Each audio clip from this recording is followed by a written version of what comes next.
So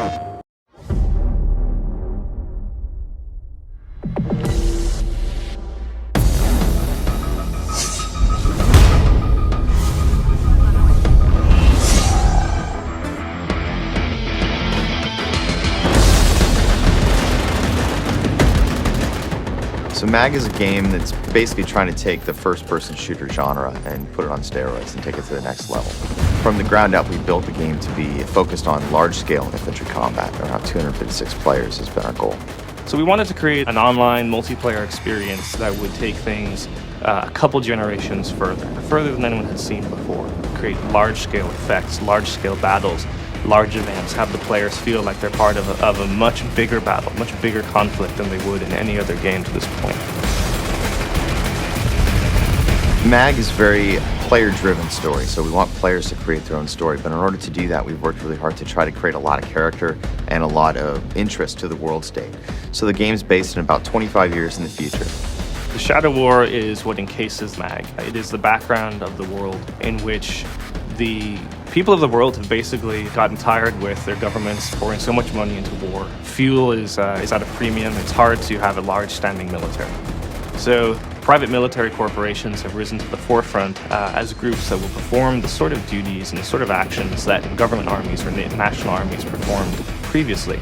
So in this future, in the Shadow War, these PMCs are on the surface performing humanitarian acts, security operations, defensive operations, but secretly underneath the surface or the publicly viewed aspects of those PMCs, they are basically vying with each other for control of the contracts, the wealth.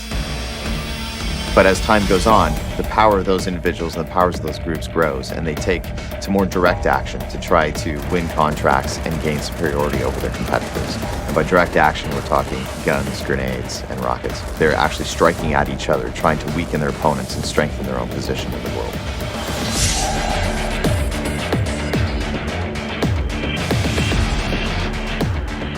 I think what's fun about the story is the fact that it's not too far of a stretch to be believable. And you can see what happens if we turn over too much of our national security as different nations around the world into private contractors. You can imagine how that might go a little bit rogue. But it's also set in a very near world or a near future state. So all the weapons feel very believable. All the weapons and gear are something that you can turn on the news and see people using now.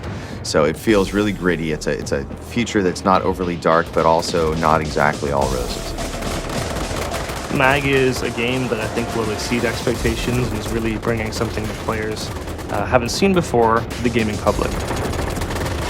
But what I'd like to see is that the backstory that we've made, the work that we've put into the PMCs, the work that we've put into the world of MAG allows us to create more games, different types of games and genres that leverages MAG as really a soil to create a variety of gameplay experiences.